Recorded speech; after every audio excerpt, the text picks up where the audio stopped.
Hey everyone, Ivy League Gaming here, and today we're playing Watcher of Realms. For today's video, we're going to do another reaction style where we're going to watch some more of the Watchers Academy. Let's get into the battle basics. The finest blood for the most untainted soul. Alright, so I figured I would finally continue this series. I'm gonna try to do like all the videos. And this is a fun way. If you guys haven't watched them, well, watch them with me.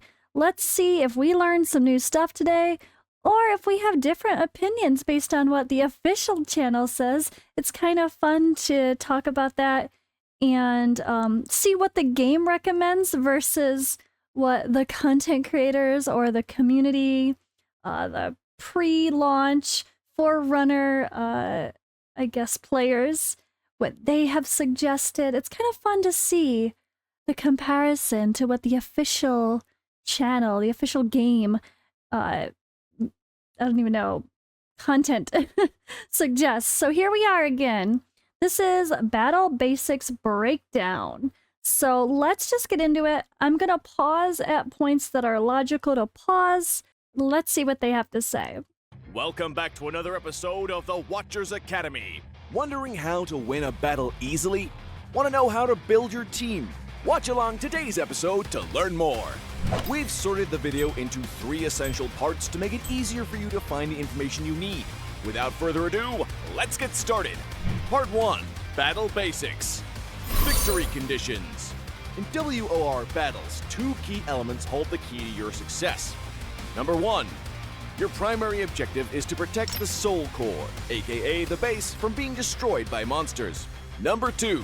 You must eliminate all monsters on the field. Fulfilling both of these conditions will guarantee you victory. In addition, the Soul Core can often withstand damage from several monsters before reaching its breaking point.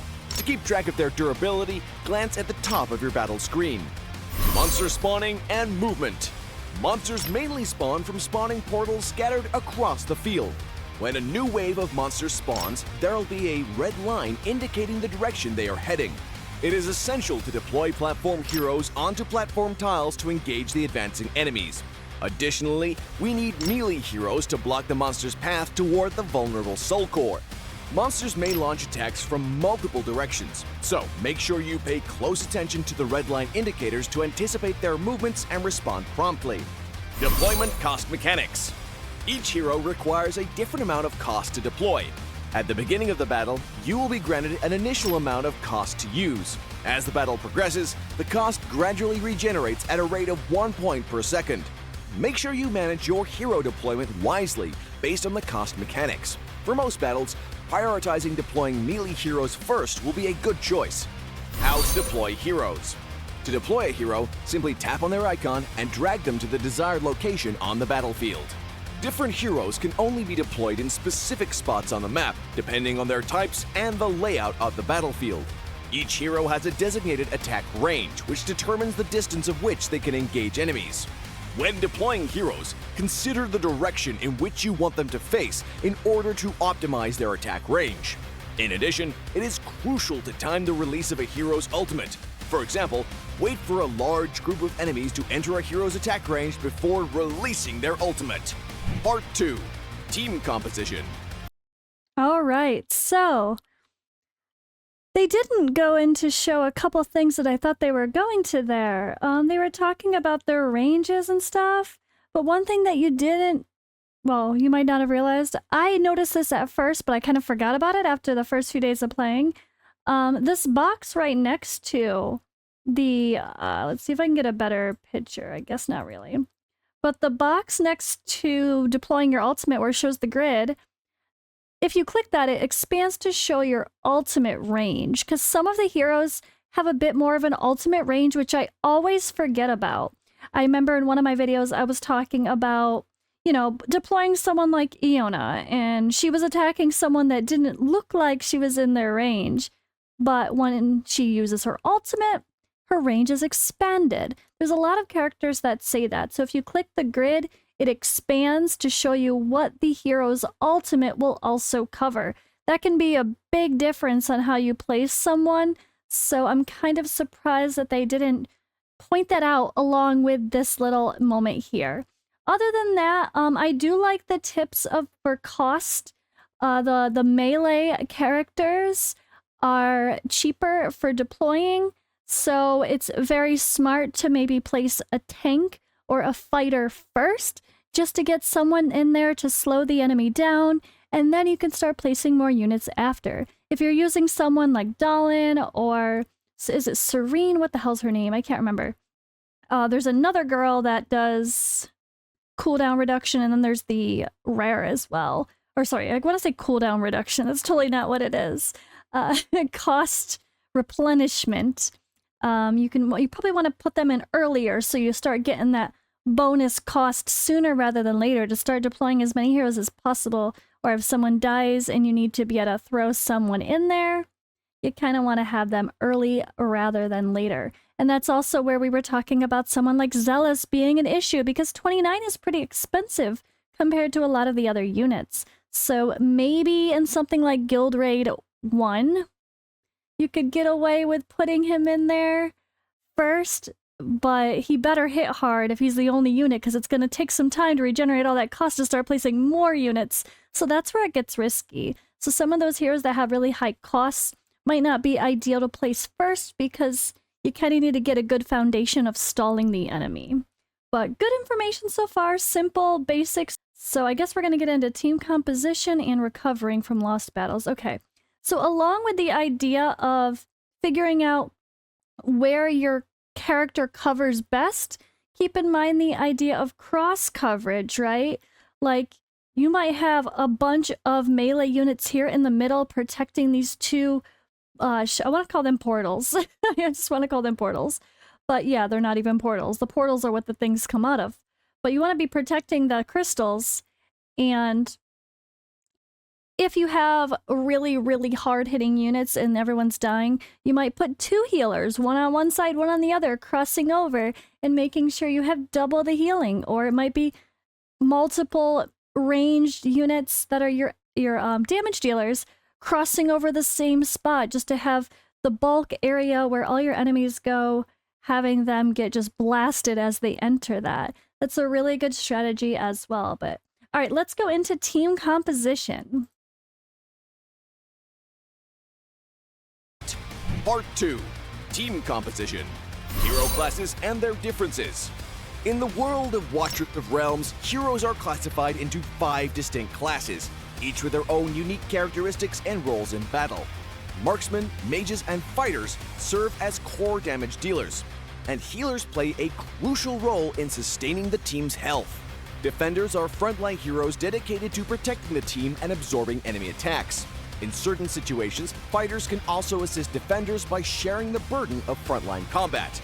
Building your team. Well, or not just frontline combat. One great trick, which I think it was Mabucket's video on promotion raids, maybe, which is where I first noticed it, because some of those fighters have bigger ranges, right? So they can attack not just one spot ahead, but 2 or more, or the sides, expand it out a bit. And with that in mind, you can put a defender in the block ahead, and then put a fighter directly behind them that has this multiple tile range, and then both the defender and the fighter behind the defender are going to be attacking that one unit or the units coming in. So you can really take advantage of dealing damage faster to the units for one, but also protecting your defender, giving your defender a little bit of backup so they're not having to slowly do all the damage and tank all the hits if you don't have as much coverage where they are standing. So that can kind of be like if you have a bunch of people at an area that has multiple crystals to protect, and there's like one separate little area, you could just pair up a fighter and a defender to cover the one crystal, and they can kind of take out things together. I really like that strategy. while heroes have distinct roles in battles, there are some fundamental combinations that can serve as a solid starting point for most encounters. Here, we'll provide you with a general arrangement for your reference.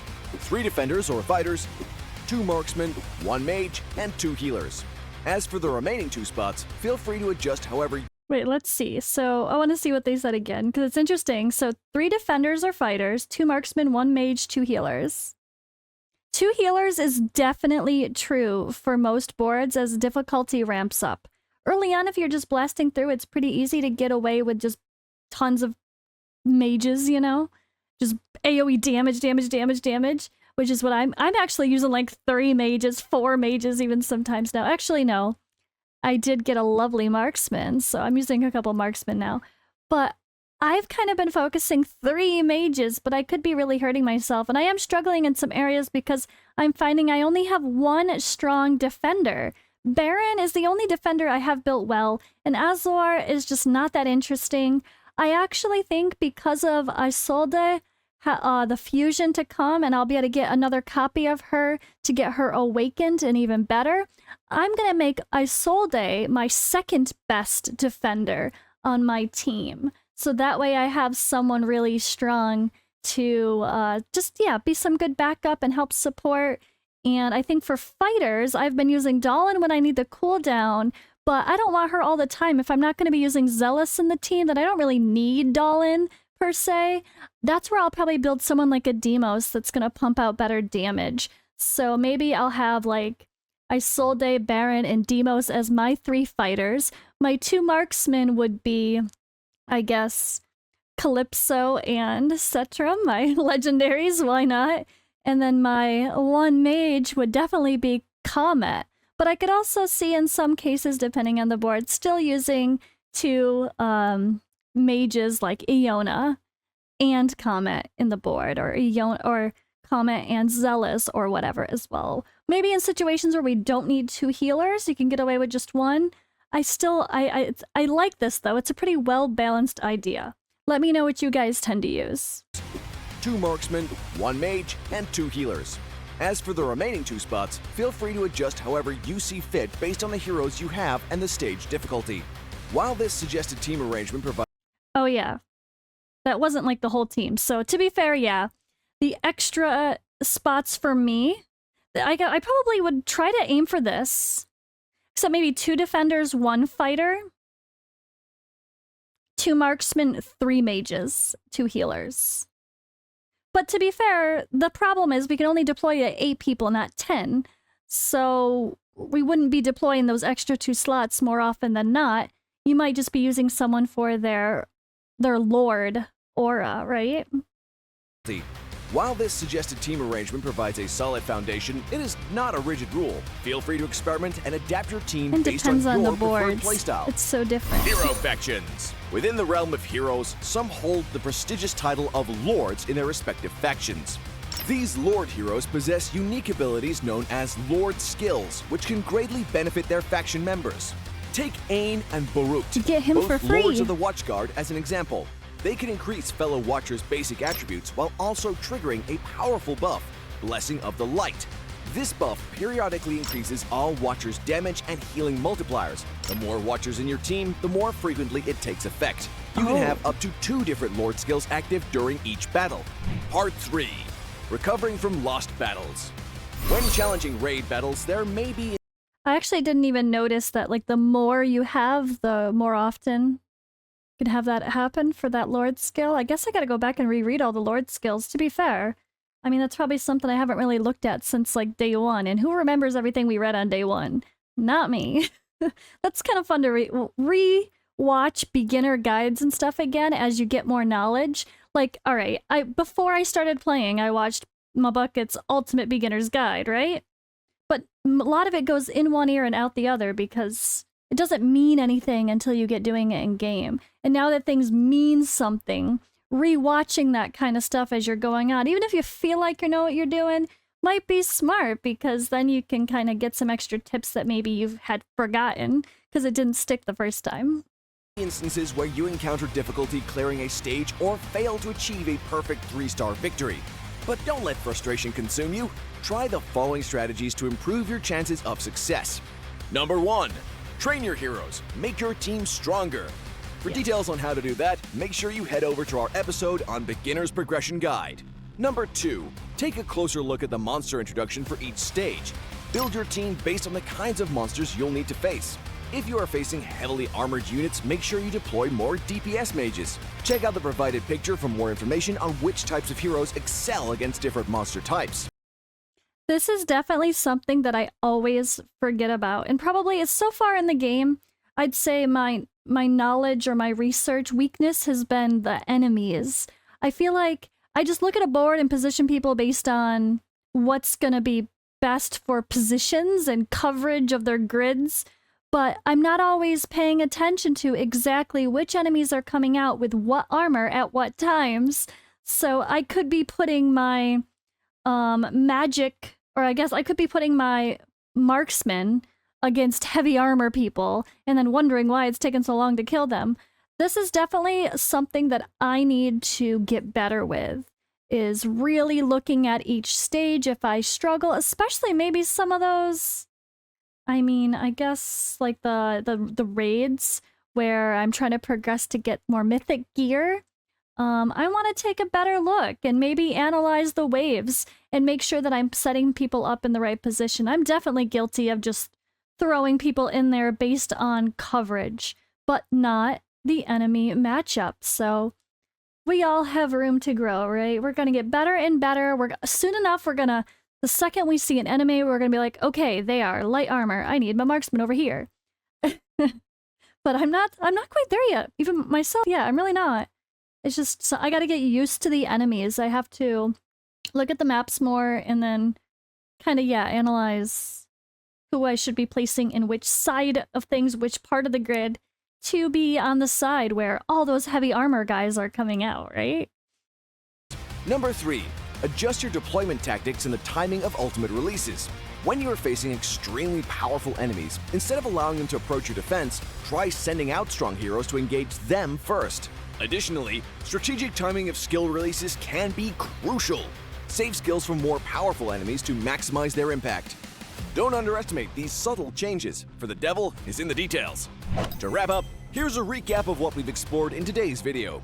That's it for today's Watchers Academy. If you find this video helpful, make sure you hit the like button and subscribe to our YouTube channel. We look forward to seeing you in our next video.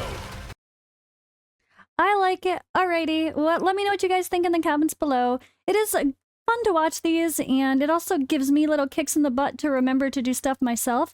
Or maybe as a content creator, there's something in one of these videos that's like, oh, you know what? I should make a video specifically about that topic. So let me know if that triggered anything like that for you guys. Thanks for watching with me, and I'll see you in the next video.